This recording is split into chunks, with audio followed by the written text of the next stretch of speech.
Bienvenidos todos y todas a esta segunda sesión plenaria de este 8º Congreso Internacional de Transparencia y de Buen Gobierno. Para mí constituye un honor, por supuesto, estar en esta mesa.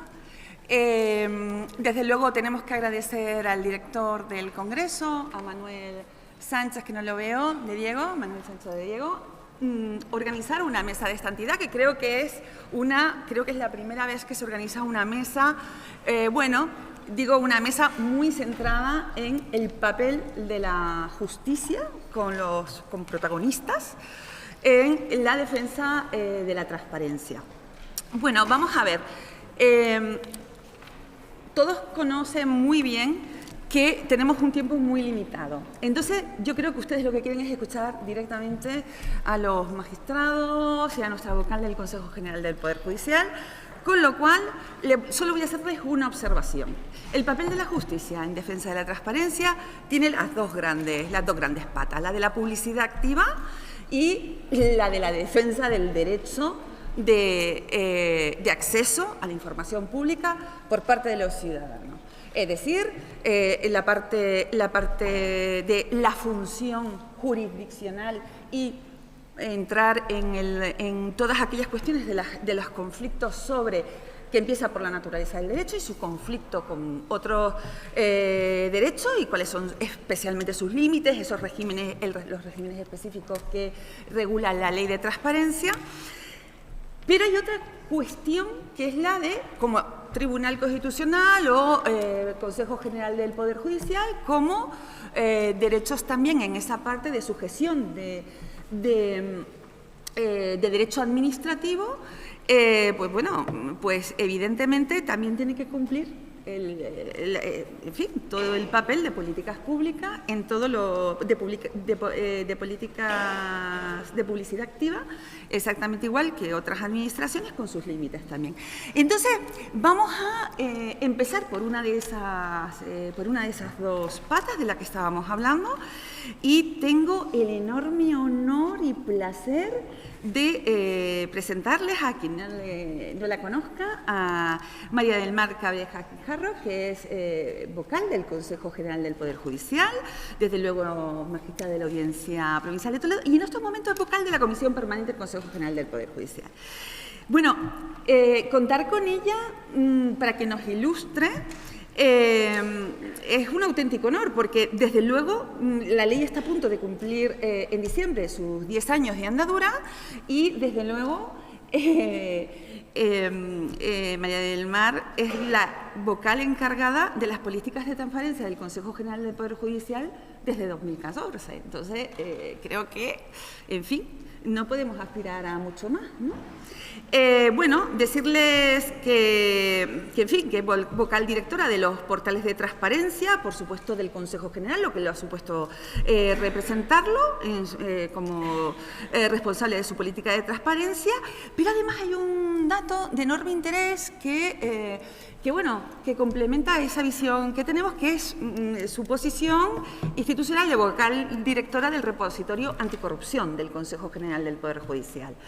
Entonces, vamos a empezar dándole la palabra, la bienvenida, y desde luego agradeciéndole por parte de la organización y de mi parte personalísima el hecho de que estés aquí, María del Mar, cuando quieras. Muchas gracias, buenas tardes.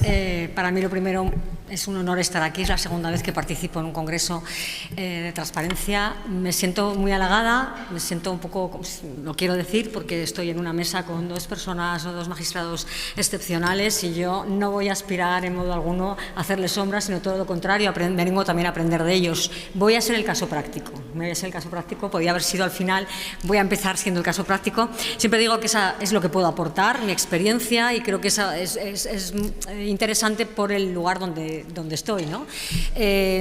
¿Por qué llevo las políticas de transparencia y por qué llevo las políticas del repositorio de corrupción? Bueno, pues porque nuestra política de transparencia se fundamenta en un contexto muy especial, y eso siempre lo intento destacar. Es decir, nosotros entramos en el 2013, parece que no, pero ya llevamos casi 10 años, porque todos sabemos que las circunstancias son muy especiales, y en el 2013, pues la corrupción era la segunda causa de preocupación de los ciudadanos y sigue siendo una causa de preocupación importante. Y en ese momento el Consejo General del Poder Judicial tenía que comenzar su política de transparencia. La ley se publica el día 10 de diciembre y teníamos un año de vacatio, pero nuestras circunstancias nos obligaban a tomar la delantera, ¿no?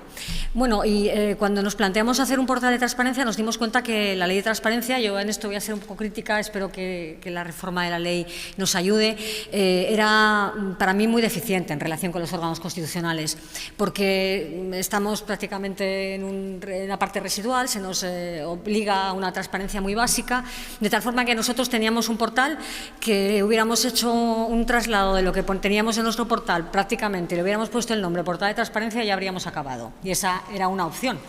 Pero pensamos que las circunstancias eran muy especiales, eran excepcionales y teníamos que, como digo, dar un paso adelante. ¿Por qué eran unas circunstancias excepcionales? Porque recordarán que en el 2013 la crisis económica ya hacía mucho daño. Ya se habían iniciado muchos procedimientos penales contra altos cargos, contra políticos, contra altos cargos, que derivaron incluso en juicios muy espectaculares, como todos recordamos, y por tanto nos encontramos con que el órgano de gobierno de los jueces tenía que ser líder en transparencia, dar la imagen más limpia posible para que nuestra imagen, si no era suficientemente limpia, no contagiara la imagen de los jueces, que eran los que en ese momento estaban como punta de lanza luchando contra la corrupción. ¿Y por qué esto es especialmente preocupante? Pues porque nosotros ahora salimos a esta maravillosa ciudad y preguntamos si alguien entiende la diferencia entre el Poder Judicial y el Consejo General del Poder Judicial, y yo les aseguro que el 90% de la gente no lo entiende. Todo aquello que el Consejo General del Poder Judicial hace mal repercute en los jueces, y todo lo que el Consejo General del Poder Judicial hace bien a veces repercute en los jueces. Por tanto, era una especial responsabilidad nuestra dejar una imagen de absoluta limpieza. Veníamos de un consejo anterior que se había producido una dimisión de un presidente en desgraciadas circunstancias que también había afectado a la imagen, y en cualquier caso, en ese momento, en el 2013, la legitimidad de las instituciones, incluidos los órganos constitucionales, estaba puesta en entredicho. Por tanto, nuestra responsabilidad era máxima y, por tanto, tuvimos que dar un paso al frente. A mí lo que me da mucha pena es comprobar, cuando explico el portal de transparencia, que lo explico allá donde me lo piden, como digo, al final de mi explicación, darme cuenta que todo lo que destaco del portal de transparencia del Consejo General del Poder Judicial solo tiene como sostén o como cobertura un convenio. Quiero decir que la mayor parte de la publicidad activa que hace el Consejo, y que me parece que tiene mucho que ver con la rendición de cuentas, con la buena gobernanza, no está amparada en la Ley de Transparencia. Y eso me parece muy preocupante, porque todo depende de que, en este caso, en el Consejo General del Poder Judicial, la Comisión Permanente renueve o no renueve un convenio. Esto no es serio.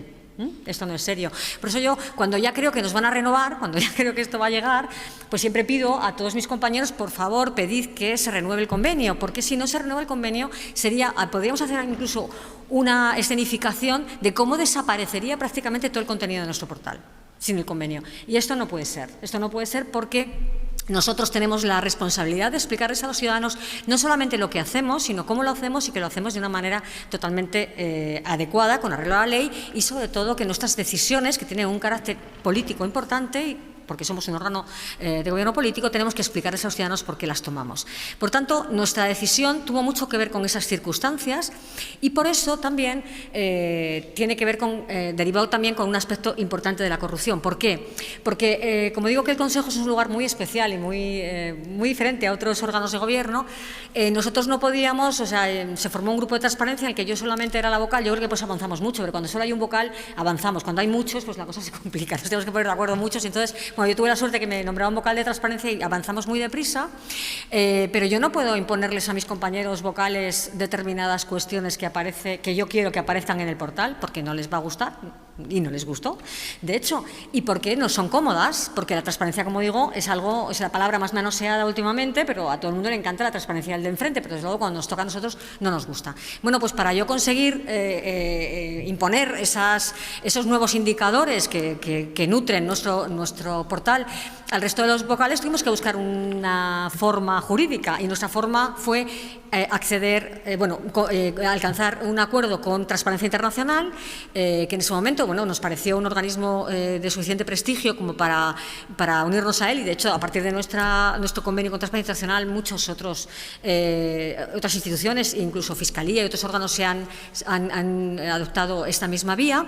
Llegamos a un acuerdo con Transparencia Internacional para que nos obligara a un número de indicadores muy superior al que, como digo, había en la ley.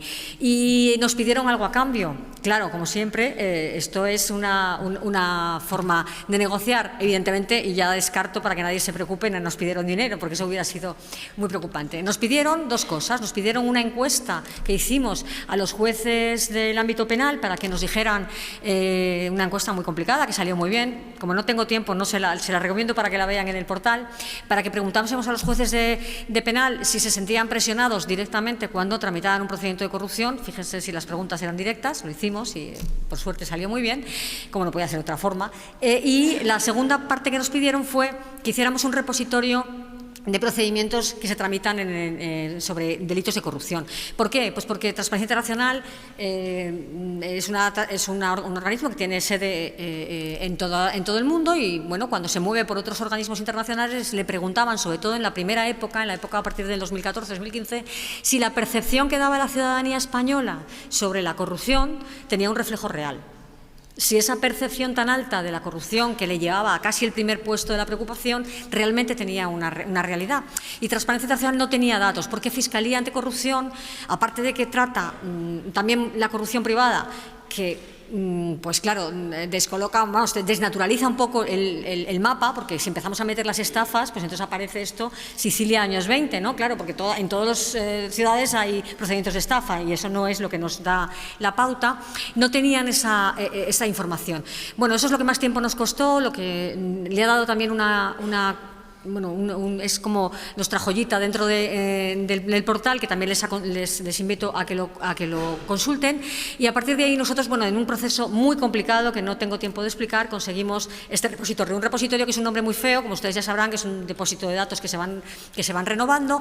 Y lo bueno de esta información son dos cosas. Una, que con el tiempo permiten hacer comparativas en los años, permite hacer comparativas sobre los delitos de corrupción pública. Optamos por la corrupción pública en la que intervenga alguna autoridad, algún funcionario público y dinero público, ver cómo va evolucionando los determinados delitos y también cómo se evoluciona por zonas, y también porque, y de manera especial, toda la información que ustedes ahora ven en los periódicos sobre cuál es la evolución de los delitos de corrupción viene del Poder Judicial. Luego, cada uno que la interprete como quiera. Primero se da la información y luego se interpreta, pero nosotros somos los que damos la información y, por tanto, es una información veraz. Y eso me parece muy, muy importante. Por eso, bueno, pues los ciudadanos tienen que saber que los delitos de corrupción no solamente se investigan en la Audiencia Nacional, que eso es la imagen que se tiene, ¿no?, sino que se investigan en los pueblitos pequeños. A cada juez le puede caer un procedimiento que le haga famoso, por desgracia, y que lo tendrá que tramitar. De hecho, en la Escuela Judicial se dedica una semana entera a la instrucción de causas complejas y siempre buscan en el repositorio del Consejo a qué juez le ha tocado un procedimiento complicado y le traen para que explique cómo ha sobrevivido a ese procedimiento. Por tanto, quiero decir que es muy útil. Bueno, pues nosotros adoptamos una serie de decisiones, aparte de este convenio, y no les dijimos a Transparencia Internacional que no les dijimos lo que tenían que poner en los indicadores. Solo le pedimos dos indicadores específicos que nos parecían especialmente importantes, bueno, en realidad tres, que no hemos conseguido que se impongan en las demás instituciones. Pero seguimos insistiendo. Perdón, dos nos han impuesto y uno ya al revés nos lo hemos impuesto nosotros. Ahora me explico. El Poder Judicial es un órgano de gobierno que tiene su propio presupuesto, un presupuesto muy alto. Y nosotros, los vocales, no teníamos obligación de informar sobre nuestro patrimonio cuando decidíamos sobre contratos de unas altas cuantías. Entonces, a través del convenio, les pedimos a Transparencia Internacional que nos obligara a informar sobre nuestro patrimonio, cosa que encontrarán ustedes en el portal, que informa sobre con qué dinero entramos y patrimonio entramos y con qué dinero salimos, con qué patrimonio salimos. Como también en el portal se informa sobre cuáles son nuestros medios de ingreso, pues si aquello no cuadra tenemos que explicar por qué hemos entrado con un patrimonio y hemos salido con uno 5 veces más cuando no es compatible con nuestro salario. Pero bueno, era sobre todo más simbólico porque ustedes saben que el Poder Ejecutivo y el Poder Legislativo informan hasta casi lo que guardan en la mesilla de su habitación. Y nosotros, bueno, pues teníamos que dar ese tipo de información. Pero fue muy importante esta información porque instamos al Legislativo y conseguimos que se modificase la Ley Orgánica del Poder Judicial, obligando a partir de ese momento a los vocales, al presidente y al secretario a que informasen sobre su patrimonio. Pero, ¿qué pasó? Pues no sé si de manera, no voy a pensar mal, ¿por qué voy a pensar mal, verdad? Pero casualmente ese artículo se remitió a la Ley de Altos Cargos en 2 artículos concretos en los que se explicaba qué es lo que los vocales, el secretario y el presidente tenían que informar, pero se les olvidó poner el artículo que dice que hay que publicarlo. Con lo cual, ahora mismo la información sobre el patrimonio de los vocales, del presidente y demás, solo está vinculada, o están obligados a hacerlo, porque tenemos un convenio. Porque la ley dice que el secretario lo guarde en el cajón. Ustedes me dirán si eso es transparencia. Por tanto, como digo, sí, conseguimos un avance, pero no un avance suficiente. Vuelvo otra vez a defender el convenio para mantener esa información. Y luego hay otra información que sí les pedimos a ellos y que hemos querido que los otros órganos y otras instituciones sigan, y por ahora no ha habido suerte. Nosotros informamos sobre todos los gastos que genera el Consejo en viajes. No sé si recordarán que hace unos años hubo un escándalo en el Congreso sobre unos viajes que se hacían en Canarias, que si eran adecuados o no eran adecuados, y nosotros explicamos y demostramos que se podía informar sobre todos los gastos que se generan en un viaje. Que es un gasto, que es una información económica que tiene poca relevancia. ¿Por qué? Porque nosotros tenemos establecidas unas dietas bastante limitadas y por tanto da igual, si yo ya sé lo que voy a gastar. Pero ¿por qué es importante esa información? Porque en esa información encontramos la razón del viaje, que es la clave de la información. Aunque la información está en la parte económica, pero lo importante es saber por qué viajo. Por tanto, nosotros no podemos viajar si no tenemos una causa justificada para viajar. Bueno, pues lo que máximo que se consiguió después del alboroto que hubo con el tema en los parlamentos fue que los grupos parlamentarios informaran sobre los gastos de viaje, pero de manera conjunta, no de manera individual. No lo hemos conseguido. Y después pedimos, porque nos parecía algo absolutamente esencial, informar sobre los procesos de designación de altos cargos. Ya saben ustedes que nosotros nombrábamos, porque la ley de hace 2 años nos ha impedido, por el momento no tenemos posibilidad de realizar esos nombramientos. Nombramos a los magistrados del Tribunal Supremo, a los presidentes de sala, nombramos a los presidentes de los Tribunales Superiores de Justicia, los presidentes de sala, los presidentes de las audiencias provinciales y también nombramos a los altos cargos judiciales de la jurisdicción militar. Como pueden imaginar, esto es uno de los focos de sospecha mayores que tenemos, un foco de sospecha que llega al punto en que prácticamente los periodistas o muchas veces los medios de comunicación piensan que es lo único que hacemos, los nombramientos discrecionales, porque tienen mucha relevancia, porque el Tribunal Supremo, sobre todo especialmente la Sala Segunda y la Sala Tercera, tienen mucha relevancia, y porque esta información se trasladaba con unas connotaciones políticas y a veces muy poco acertadas y desde luego nada deseables. ¿Cómo se puede poner el foco de transparencia y la transparencia, cómo se puede trasladar a un procedimiento que tiene una parte discrecional muy alta? Porque es una parte discrecional muy alta. Hay que saber que está regulado de una manera en la que, bueno, pues a partir de, sí que es con mérito y capacidad, pero a partir de una serie de requisitos básicos, nosotros tenemos bastante discrecionalidad para nombrar entre las personas que se presentan y que se seleccionan inicialmente en una terna. Bueno, pues lo que hemos hecho, y eso tampoco hemos conseguido que por el momento lo emule ninguna institución, es informar absolutamente de todo el íter, es decir, desde el momento en que se convoca la plaza hasta el momento en que se decide, incluido la información sobre el currículum vitae de todos los solicitantes y también la entrevista que se les hace. No solamente se emite en streaming, en directo, sino que la dejamos colgada para que se pueda utilizar. Ahora mismo, si ustedes acceden a esta información, se encontrarán solamente colgada el vídeo de la persona que ha sido elegida.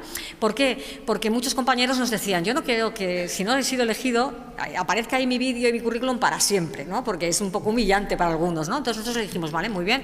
En principio nosotros dejamos 9 meses la información, a los 9 meses la retiramos haciendo constar que ha sido retirada y que tienen derecho de acceso para conseguirla, y si alguien quiere retirarla antes, nunca la retiramos hasta que no pasa el plazo para interponer recurso ante el Tribunal Supremo para que cualquier solicitante pueda informarse a través de ahí. Toda la información que ahora ustedes ven veían sobre los nombramientos discrecionales del Consejo viene del portal de transparencia. Ahora, todas las personas que quieren hacer una valoración de esa persona que ha sido elegida tienen acceso no solamente a la información de esa persona, sino de todos los que han concurrido a ese nombramiento. Y, por tanto, no solamente es muy sano, sino que es absolutamente imprescindible para dar una explicación a la ciudadanía y también para proteger a los compañeros. A los jueces no nos hace ninguna gracia que se nos diga que, habiendo presentado un currículum y habiendo hecho una entrevista y teniendo mérito y capacidad, se diga que hemos entrado en ese alto cargo porque somos amigos de alguien. Por tanto, eso también es algo que repercute mucho en la tranquilidad de los compañeros. Sé que me estoy pasando ya de tiempo, es que tendría 1000 cosas que contar, pero no puedo contar nada más. Solamente les invito a que visiten el portal y, si ustedes pueden, cuando acabe este consejo, a que reclamen que estos contenidos tan trascendentales y tan importantes pasen a la Ley de Transparencia, y si no, que se mantenga el convenio.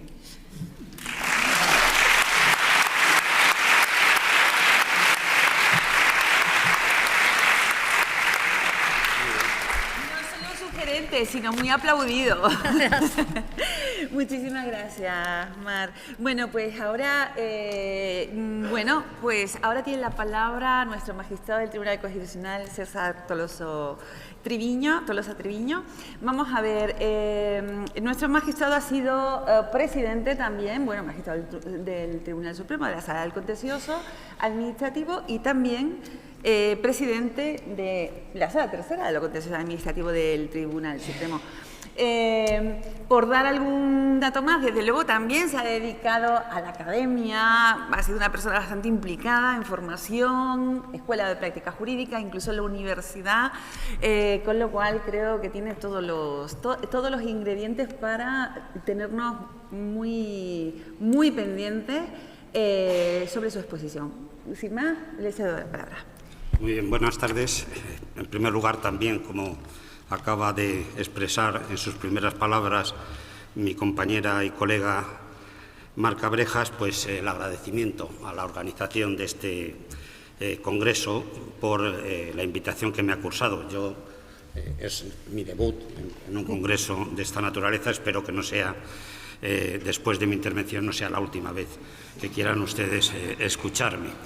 Yo voy a tratar de, en el poco tiempo que tenemos, que evidentemente es escaso, ya lo han visto ustedes, que podían haberse contado muchas más cosas, tratar de explicarles a ustedes las que son las líneas maestras de la jurisprudencia del Tribunal Supremo a la hora de encajar el fenómeno de la transparencia dentro de nuestro ordenamiento jurídico. Esa sería la finalidad que yo voy a seguir, siguiendo esencialmente, como acabo de manifestar, lo que han sido las decisiones del propio Tribunal Supremo, con fechas para que puedan ustedes, si así a bien lo tienen y tienen curiosidad, poder extenderse en el conocimiento de estas circunstancias.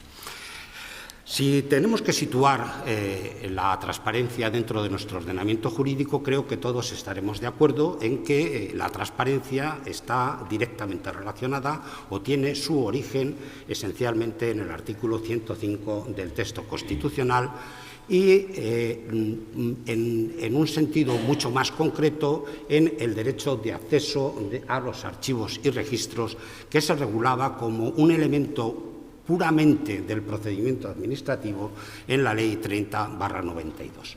De forma tal que cuando el Tribunal Supremo toca por primera vez el tema de la transparencia, que es bastante antes del año 2013, de la Ley de Transparencia, en una sentencia ya de 14 de noviembre del año 2000, el Tribunal Supremo va a unir la transparencia con otros elementos de naturaleza procedimental.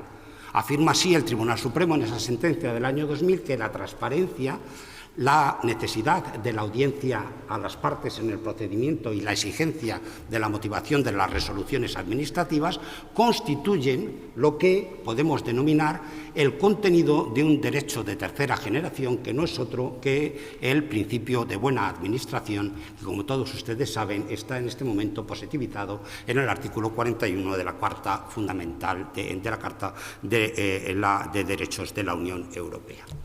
Sin embargo, precisamente por esa ubicación sistemática, por ese origen directamente conectado con el procedimiento administrativo, lo que el Tribunal Supremo va a venir estableciendo desde un primer momento es que la transparencia es propiamente un principio de actuación administrativa.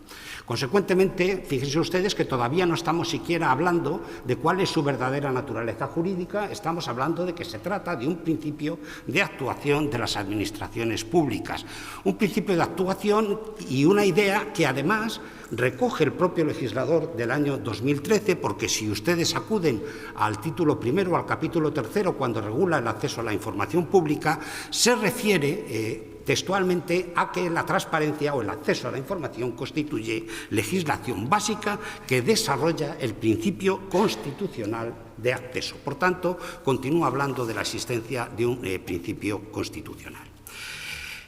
¿Quién ha tenido que encargarse de situar la transparencia dentro de nuestro ordenamiento jurídico? Esencialmente el Tribunal Supremo. Y lo ha hecho en función fundamentalmente de la idea que tuvo el legislador de introducir, como todos ustedes saben, y aquí está el presidente del Consejo de Transparencia, ese recurso potestativo ante el Consejo de Transparencia que, a virtud de su existencia y en determinación de las reglas competenciales que establece la Ley de la Jurisdicción Contenciosa Administrativa, va a permitir la apertura, que hoy no es sencilla en el ámbito del recurso de casación, a los aspectos relativos a la transparencia y el buen gobierno en el seno del Tribunal Supremo.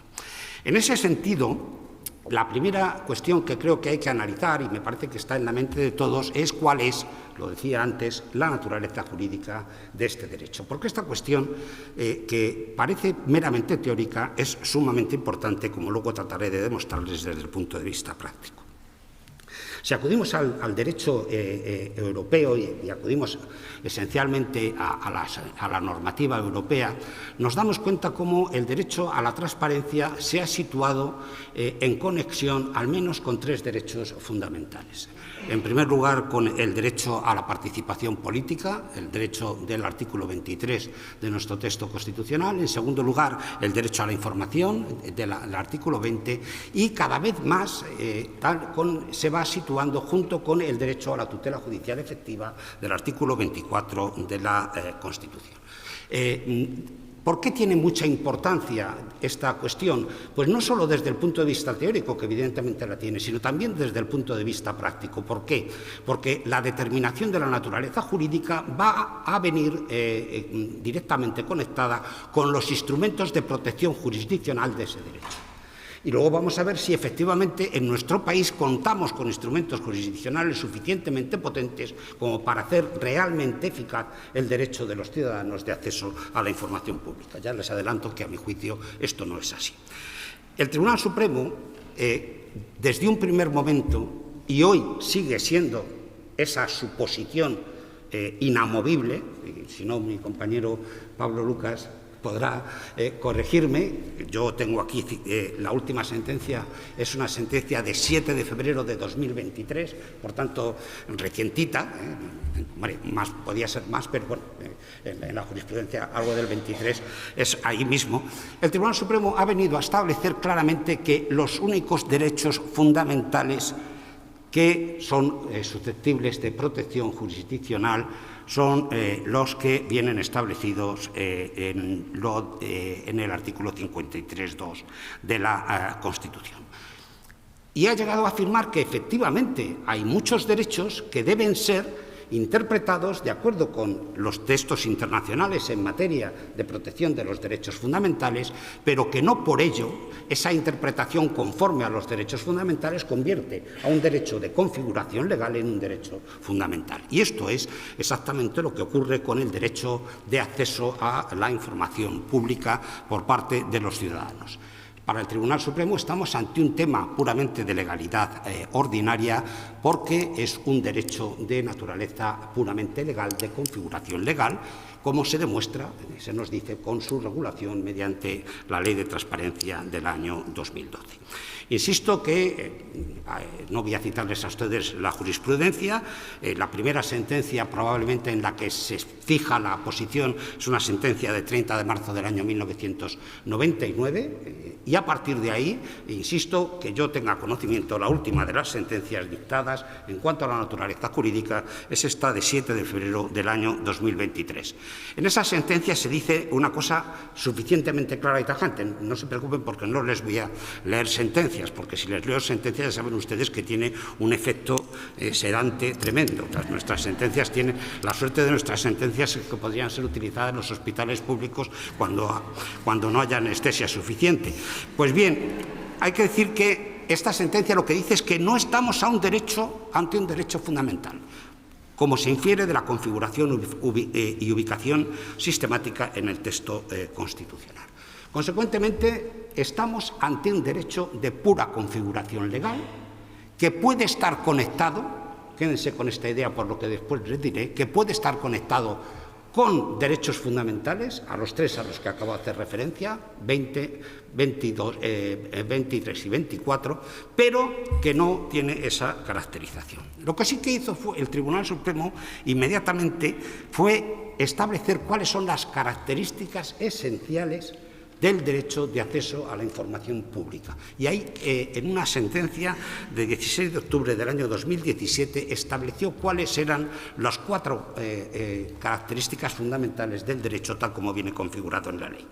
En primer lugar, afirma que estamos ante un auténtico derecho público de naturaleza subjetiva, lo cual tiene su importancia desde la perspectiva de la legitimación para el ejercicio del derecho. En segundo lugar, afirma el Tribunal Supremo que la Ley de Transparencia configura este derecho de una forma amplia, por cuanto se otorga el derecho a la totalidad de las personas y, lo que es muy importante, ya estaba en los textos internacionales, sin necesidad, y esto a veces la Administración no lo entiende, de que el ciudadano no tenga por qué motivar cuál es la causa de la solicitud. Si quieren ustedes, ¿por qué tiene cierta curiosidad? Esa curiosidad es buena, por otra parte, para la salud democrática de los países. En tercer lugar, se afirma que este es un derecho que solo se puede ver limitado en casos muy específicos, en los supuestos que luego veremos cómo interpreta el Tribunal Supremo, concretamente en los supuestos del artículo 14 y en los supuestos de inadmisión del artículo 18 de la Ley de Transparencia. Y, por último, que cualquier tribunal que se enfrente a un problema de esta naturaleza siempre debe realizar un test de la proporcionalidad del daño entre el interés público protegido y el derecho. Otra característica importante, a mi juicio, de la transparencia tal como ha sido regulada por el Tribunal Supremo, se lo decía al principio, es la conexión entre la transparencia y el principio de buena administración. Me parece muy importante porque, miren ustedes, de estos conceptos jurídicos nuevos que hemos importado de la Unión Europea, el principio de buena gobernanza, etcétera, probablemente el principio que más éxito ha tenido es el principio de buena administración en nuestros tribunales de justicia, porque se ha considerado que el principio de buena administración es una técnica útil para limitar o controlar la discrecionalidad de las administraciones públicas. Y, consecuentemente, cada día son más las sentencias de nuestro Tribunal Supremo, de nuestra Sala Tercera, que utilizan el criterio del principio de buena administración para realizarlo. El principio de buena administración que aparece en los textos de las sentencias del Tribunal Europeo de Derechos Humanos y que aparece por primera vez en una sentencia del año 2000 del Tribunal de Justicia de la Unión Europea y que después, como he dicho anteriormente, se incorpora al artículo 41 del texto. Pues bien, el artículo 15 del Tratado de Funcionamiento de la Unión Europea conecta directamente el principio de transparencia, que en el texto se denomina principio de apertura, con el principio de la buena administración. Y esta conexión, como método de control de la actuación de las administraciones públicas, la ha recogido el Tribunal Supremo de forma muy temprana, en una sentencia de 30 de abril del año 2012 y en otra posterior de 27 de marzo del año 2013, en la que se afirma que el derecho a una buena administración, en ese derecho se integra el derecho de los ciudadanos al acceso a los archivos y registros. La tercera cuestión que quiero señalarles, voy muy rápidamente, evidentemente, es la que yo les planteaba anteriormente, la cuestión de naturaleza procesal. Miren ustedes, el artículo 8.2 del Convenio del Consejo de Europa para el acceso a los documentos públicos del año 2009 establece una recomendación para que todos los Estados establezcan un procedimiento de apelación rápido y eficaz para la tutela del derecho de acceso de los ciudadanos a los archivos y registros. Y la pregunta que nos tenemos que formular es si en nuestro ordenamiento jurídico interno estamos cumpliendo o no con esa previsión del convenio del año 2009. Y a mi juicio no. Y a mi juicio no, precisamente porque la vía ágil y urgente para la protección de ese derecho hubiera sido la vía de la utilización del procedimiento de tutela de los derechos fundamentales del artículo 114 de la Ley de la Jurisdicción Contenciosa Administrativa. Lo cierto es que, al no ser considerado como un derecho fundamental, no tiene cabida en ese procedimiento especial, lo que exige que las reclamaciones se tramiten por la vía del procedimiento ordinario, procedimiento mucho más lento, mucho más trabado que el procedimiento de derechos fundamentales, con un problema añadido. Y el problema añadido es que tampoco la tutela cautelar contenciosa administrativa sirve, al menos en su integridad, para adelantar el ejercicio efectivo del derecho, porque exigiría la adopción de algo que los tribunales asumen con cierta precaución, que es la adopción de medidas cautelares de naturaleza positiva, obligaciones de hacer de la Administración, y por tanto esto plantea, insisto, algunos problemas. ¿Para todos es igual? No, para todos no es igual. Si yo no soy un ciudadano y soy un concejal del ayuntamiento, sí tengo un derecho fundamental que deriva del 23.2, del jus in officium, y consecuentemente tenemos unas personas privilegiadas en cuanto al acceso a la información pública, que muchas veces no solo son los que se interesan por la información, sino que son los propios poseedores de la información pública, lo cual no deja de resultar, en definitiva, una cierta incoherencia. 2 segundos, nada más. Miren ustedes, saben ustedes que hace escasamente 10 días o 15 días el Tribunal Constitucional ha fallado sobre un recurso de inconstitucionalidad contra la ley de eutanasia. En esa ley se concede la posibilidad de tramitar los procedimientos en materia de eutanasia mediante el procedimiento de tutela de los derechos fundamentales, mediante el procedimiento preferente y urgente que establece el texto constitucional. El Tribunal Constitucional ha declarado que esa cauce procedimental es constitucional, con el siguiente argumento, que yo dejo aquí, por si puede, en su momento, alguien puede considerar que es una primera vía de apertura para una interpretación de esta naturaleza en materia de transparencia. Se dice, la Constitución lo que exige es que todos los derechos fundamentales estén amparados por el procedimiento sumario, pero no excluye que derechos no fundamentales, pero conectados a derechos fundamentales, puedan ser también susceptibles de protección mediante ese procedimiento. No sé si me he explicado suficientemente, pero blanco y en botella suele ser leche, y si lleva pan suelen ser sopas de leche. Pues lo vamos a hacer. Bien, ¿me quedan 2 minutos? No, no los tengo. Uno.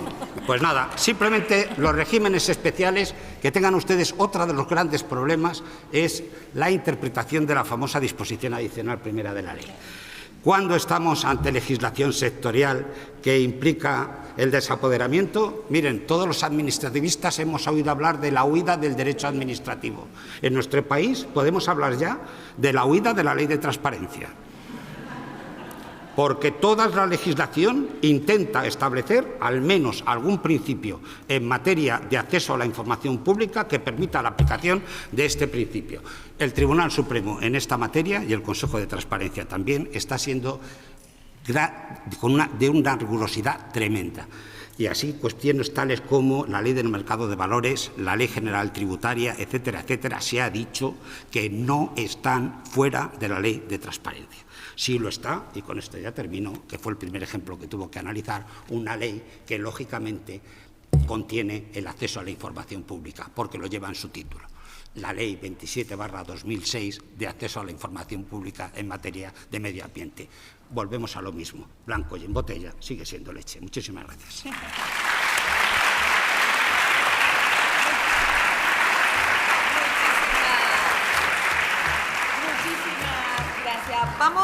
Vamos bastante regular de tiempo. Hemos empezado 15 minutos tarde, pero le vamos a dar el mismo tiempo a nuestro presidente de la Sala Tercera de lo Contencioso Administrativo del Tribunal Supremo, Pablo Lucas Murillo, que desde luego es magistrado también del Tribunal Supremo ya desde el 2001 y sobre todo es un queridísimo colega y catedrático de Derecho Constitucional de la Universidad de Córdoba desde 1989. Aquí tiene a la mitad de la academia. En fin, no quiero seguir incidiendo ni en otros aspectos para que él pueda utilizar su turno de palabra con esos 15 minutos como el resto de los ponentes. Muy bien.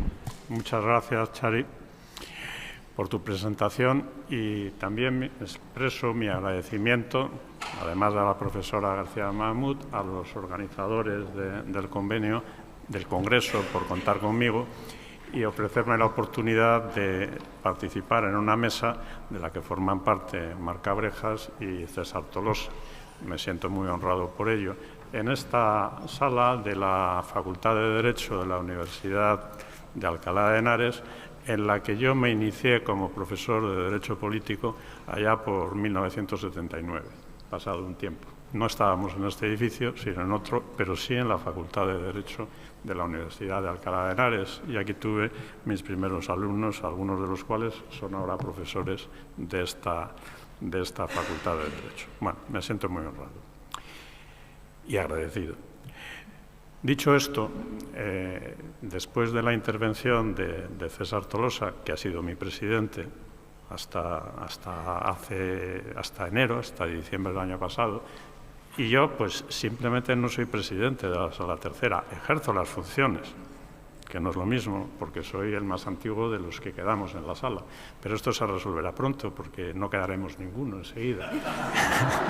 Con lo cual, no tendremos por qué preocuparnos. Bien, después de lo que ha hecho César Tolosa, poco puedo añadir. Estoy de acuerdo con lo que él ha expuesto. Voy a añadir algunas observaciones que pueden ser complementarias.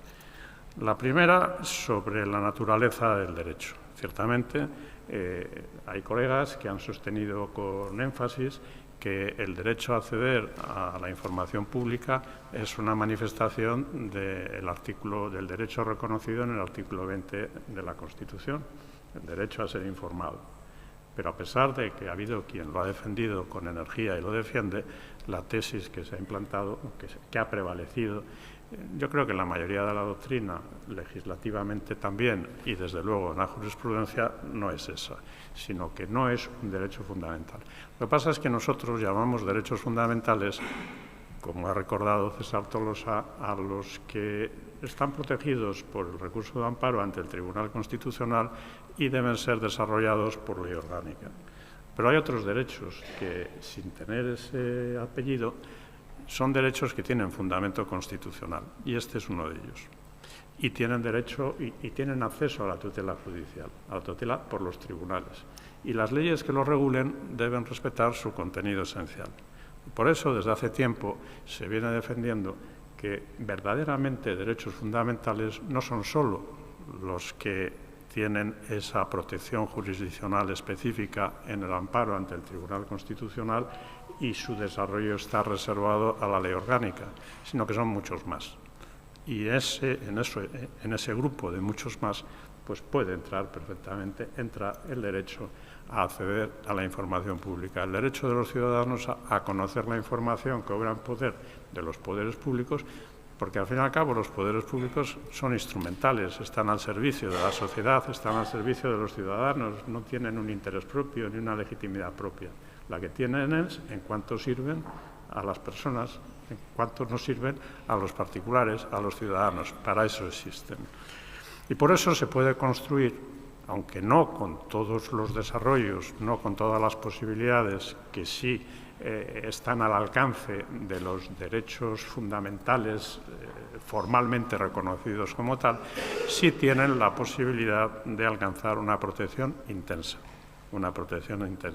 sobre todo cuando hay una ley que ha regulado este derecho, que es nuestra ley, la ley que tenemos desde 2013.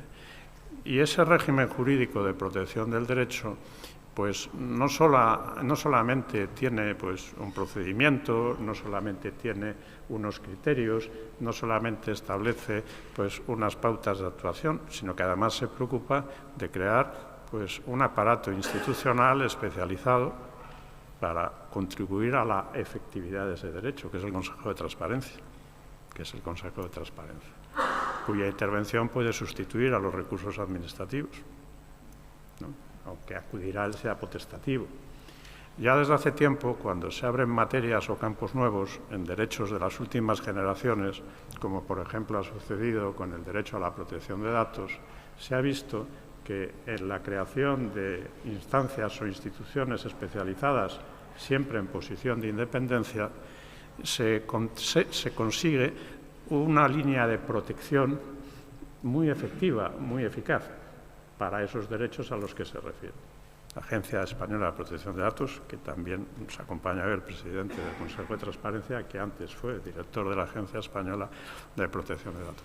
Es un remedio eficaz, es una solución eficaz, y también el presidente del Consejo Andaluz, compañero también de Derecho Constitucional. Hay mucho constitucionalista por aquí, porque también veo por ahí a Fernando y muchos más.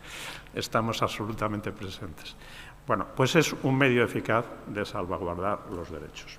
Pero aparte de todo esto, si ya volvemos al derecho a acceder a la información pública, es verdad, juega a su favor, a favor de darle densidad, el principio de buena administración, que está en la Carta Europea de los Derechos Fundamentales. Pero en la Carta también se reconoce el derecho de acceso a los documentos. Es verdad que de la Comisión, del Parlamento, del Consejo, de las instituciones, pero es un derecho fundamental, es la Carta de los Derechos Fundamentales. Y aunque se aplique a aquellas materias que están sujetas al derecho de la Unión, pues para aquellas que no lo estén, que cada vez son menos, es un criterio de interpretación que ayuda a darle una posición fuerte. Y además de todo eso, no hay que olvidar que el Estado social y democrático de derecho por el que nos regimos, según nuestra Constitución, y es el paradigma que defiende la Unión Europea y cuya efectividad se propone llevar a cabo, el Estado de Derecho se distingue, entre otras cosas, por el principio de publicidad. Y esto tiene que ver también con el principio de publicidad. Bueno, sentadas estas ideas generales, yendo a algunas cosas más concretas respecto de la regulación que se ha establecido desde 2013, yo llamo la atención sobre lo siguiente. Esta ley establece el régimen general del derecho a acceder a la información pública. Hay regímenes especiales dentro del acceso a la información en poder de la Administración pública. Luego me referiré parcialmente a ello. Pero hay un tratamiento específico para los órganos constitucionales, y especialmente pues, las Cortes, las instituciones representativas tienen su tratamiento, y también está el régimen de acceso a la información pública o el régimen de acceso a las actuaciones judiciales, que tiene su regulación específica en la Ley Orgánica del Poder Judicial. Y aparte de todo ello, pues está el acceso por parte de los interesados a los expedientes que les afecten. Pero la ley de la que nos ocupamos y el derecho del que estamos tratando no tiene que ver con que uno posea la condición de interesado, no tiene nada que ver. Simplemente es el derecho de cualquiera a acceder, como decía César Tolosa, sin necesidad de explicar. ¿Por qué? Pues simplemente porque quiero, nada más. Y la Administración no tiene que hacer ninguna distinción entre unas solicitudes y otras, o a la hora de resolver, si empieza a considerar el interés o no interés o las razones, que es la diferencia fundamental que existe con el acceso a los expedientes administrativos por parte de los interesados o el acceso a las actuaciones judiciales, que está reducido a los interesados los poseedores de un interés legítimo y directo. Aunque, claro está, las resoluciones judiciales pues son públicas, una vez que se adoptan con las excepciones tasadas. Bueno, respecto del tratamiento específico de la información parlamentaria, ya ha observado, ha hecho alguna observación César, yo no voy a insistir. Desde el punto de vista pasivo o contrario, sí llamaré la atención que, independientemente del régimen de la ley de 2013, ha habido muchas sentencias del Tribunal Supremo que han confirmado el criterio de otros tribunales, del Tribunal Superior de Justicia de la Comunidad Valenciana, facilitando a los parlamentarios el acceso a la información pública, pero no porque hubiera que aplicar criterios como los de esta ley, sino porque el Gobierno, el Gobierno valenciano, que era el que tenía que haberlos aportado, no los aportó.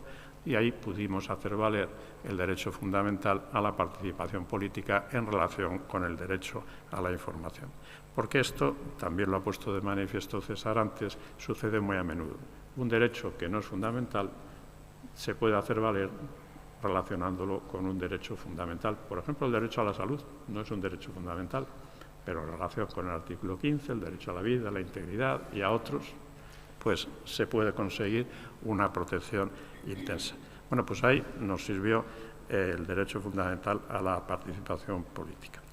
Pero al margen de esa circunstancia, creo que el tratamiento que dedica la ley a las limitaciones al derecho de acceder a la información pública, el tratamiento que dedica a los motivos de inadmisión y los criterios que sienta para que la Administración resuelva, me parece que son razonables en términos generales y se rigen, sobre todo los criterios de decisión, por el principio de proporcionalidad. Y sobre esta base, el Tribunal Supremo, pues ha sacado todo el partido, o está sacando todo el partido que puede a estas cláusulas legislativas. Quiero decir que el Tribunal Supremo, en donde la ley dice que son estas las limitaciones, procura interpretarlas restrictivamente.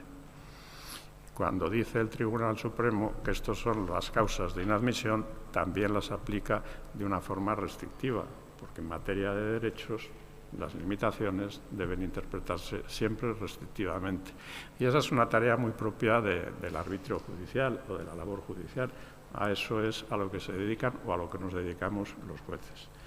Nos esforzamos por cumplir la ley porque vamos quedando pocos de los que creemos que la Constitución y las leyes se tienen que cumplir. Y procuramos hacerlo explicando motivadamente, motivando nuestras decisiones de forma que sean perfectamente comprensibles, no solo para los abogados, no solo para los técnicos, sino también para los ciudadanos. Esa es nuestra obligación.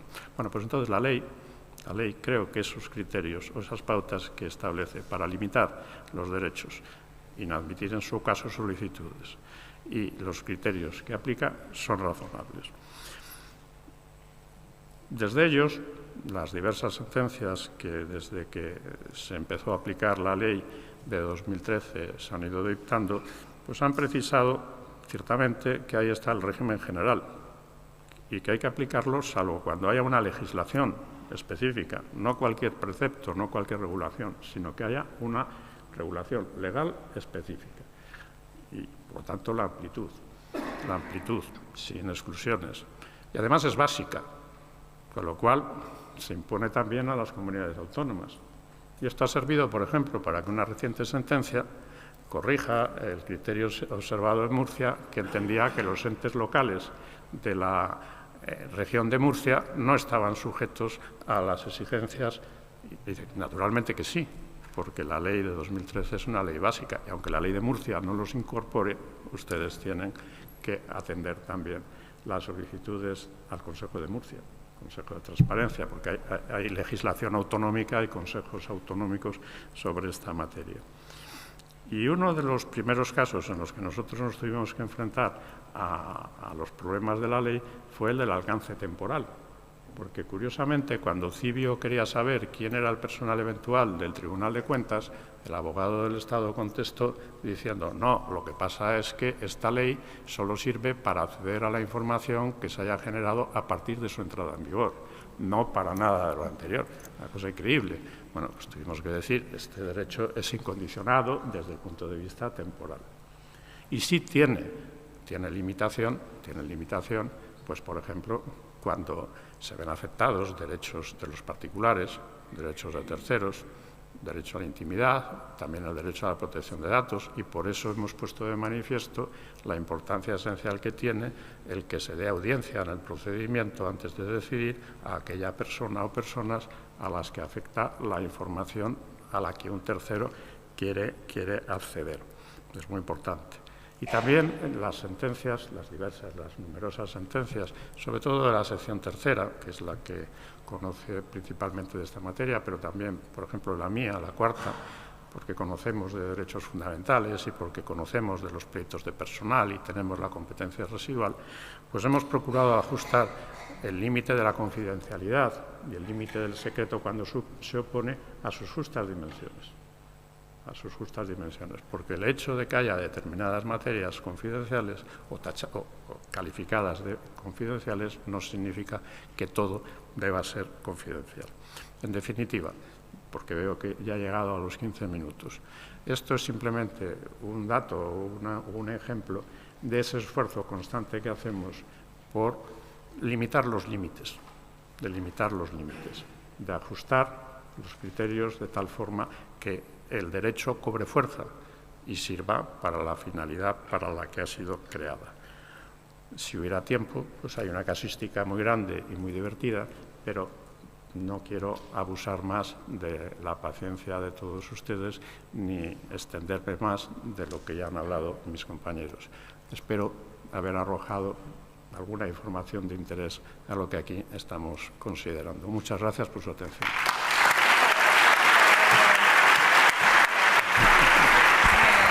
Muchas gracias. Bueno, no me resisto, ya sé que están los grupos de trabajo que comienzan a las 7, ya son las 7:10, pero vamos, sería un horror no dejar hacer el uso de la palabra. Me están diciendo que no, pero venga, un par de cuestiones breves. Venga, un par de cuestiones breves que quieran plantear.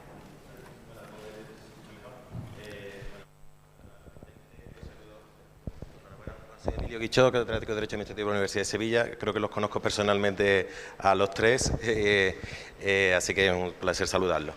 Y sé la brevedad que hay. En primer lugar, creo que de parte de todos los que seguimos esta materia, pero vamos, en todo caso de la mía, darle la enhorabuena por una jurisprudencia que en tantas materias como todas las que existen, los límites de disposición adicional primera, el procedimiento, la audiencia, la extensión en el tiempo, las causas de inadmisión, han marcado, yo creo, líneas, juicio personal, muy correctas y muy razonables por los demás, que es lo que yo creo que hay que esperar de un tribunal. Pero, bueno, que no sean solo elogios, sí decirles, solo para ver otra perspectiva, que me parece que es cuestionable esa decisión que ha tomado en febrero de este año el Tribunal Supremo de negar la condición de derecho fundamental extraído del artículo 20. Yo creo que es discutible porque el Tribunal Europeo de Derechos Humanos, ya en una jurisprudencia que ya se puede decir que es bastante asentada, ha dicho que cuando la información es relevante, cuando se pide por sujetos cualificados, como periodistas, historiadores, académicos, ONG, y cuando es para difundirla, en ese caso, en todo caso, entra en el convenio, en el artículo 10, en nuestro artículo 20. De tal forma que el caso del Supremo del 2023 cumplía con todos esos patrones. Yo creo que no es descartable que se llegue a elevar, en su caso, pues al Constitucional y a Estrasburgo, que veremos lo que dice. Es posible que no, porque suelen llegarle casos en que se ha denegado información, no ha habido un juicio, pero ahí hay una contradicción. También, si se quiere, aunque no es vinculante, con que en la Unión Europea está en la Carta de Derechos Fundamentales, hasta el propio Consejo Constitucional francés lo ha derivado ahora de la Declaración de Derechos del Hombre. Entonces creo que es algo que se podría pensar. También, para matizar, diré, puede ser una apreciación también mía, como todas las que estoy diciendo, que doctrinalmente ya no es minoritario sino mayoritario los autores desde el derecho constitucional y administrativo y los especialistas en transparencia que defienden ya casi unánimemente, me atrevería a decir, su condición de derecho fundamental, y con esto, entre otras cosas, porque cuando es información en monopolio de la administración, qué información más importante para el debate público y la opinión pública, que es a lo que sirve la libertad de información en una democracia, tal y como dicen todos los tribunales constitucionales del mundo. Y lo último que quería decirle, ya perdone por abusar, es que esta idea que ha lanzado dentro de la prudencia que tiene que hacer gala un magistrado del Tribunal Supremo, esta idea de si la ley no se lo ha reconocido, nosotros somos siervos de la ley, por así decirlo, la condición de derecho fundamental, explórese la vía de darle la tutela del 114 de la ley de la jurisdicción. Bueno, tengo que decirle que esto ya va saliendo, si se me permite, yo mismo lo dije cuando comparecí en el Congreso de los Diputados como idea cuando estaban haciendo la ley, pero algo que es más relevante, el subgrupo de trabajo que ha creado el Gobierno, como saben, para la reforma de la Ley de Transparencia, su propuesta es, bueno, no lo vamos a meter como derecho fundamental, puesto que todavía parece que no se va a acomodar a lo que piensa el Tribunal Supremo, pero, sin embargo, désele la protección del 114. O sea que es una idea que ya ese guante está recogido por la doctrina y por los especialistas. Muchas gracias.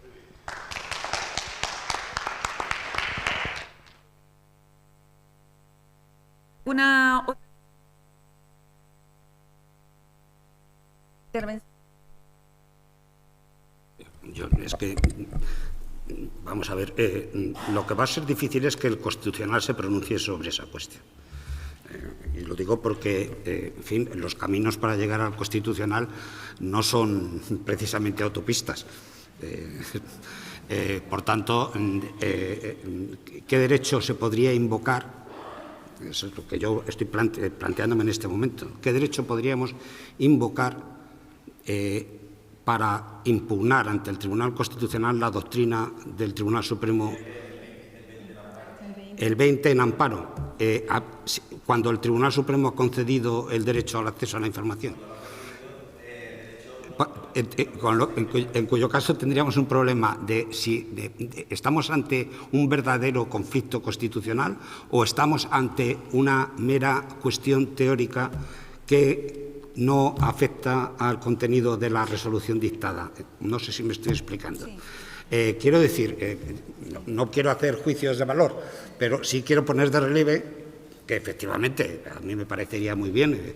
Yo soy, en fin, creo que he intentado demostrarlo, partidario, y nos conocemos efectivamente hace mucho tiempo, partidario de la transparencia, e incluso al máximo nivel. Incluso he ofrecido unas posibilidades alternativas que pueden abrirse paso, pero tengo que poner también en decir las cosas como son. Hoy en día el acceso al Tribunal Constitucional por vía del recurso de amparo en situaciones como esta se me torna ciertamente compleja. Yo solo le doy a usted un dato que usted conoce suficientemente. El 98% de los recursos de amparo son inadmitidos en el Tribunal Constitucional.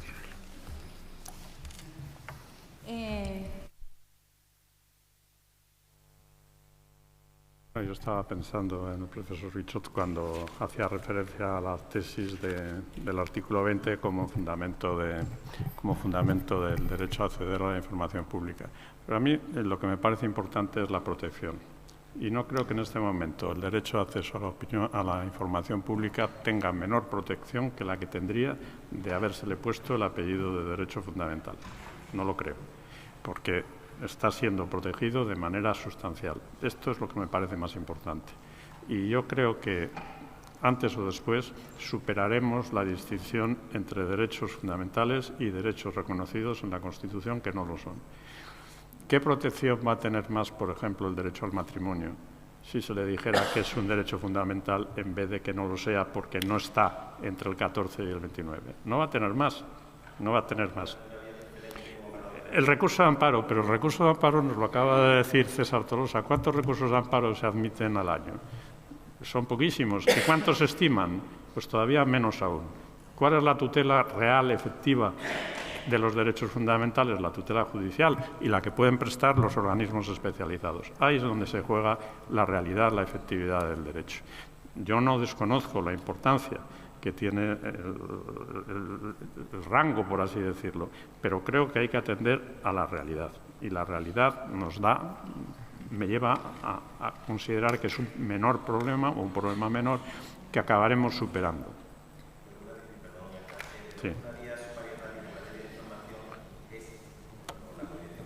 ¿No te escuchan? ¿Podemos Sí. pasar? Porque creo que En el mundo de la información, Sí. la rapidez es el medio es el mensaje. Claro, O pues- la información se da en un plazo breve, interviniendo Pues- un procedimiento sumario en vía judicial, o cuando llega ya no sirve. Pues Emilio, la rapidez lamentablemente es la misma en el procedimiento especial que en el procedimiento ordinario. Entonces, esas. Bueno, pues entonces, pues nada, muchísimas gracias. Siento que no hayamos podido tener más tiempo para debatir más, pero yo creo que ha sido muy interesante. Muchísimas gracias a los ponentes. Muchísimas gracias, un gran aplauso. Y a todos ustedes también. Gracias. Seguimos con el Congreso.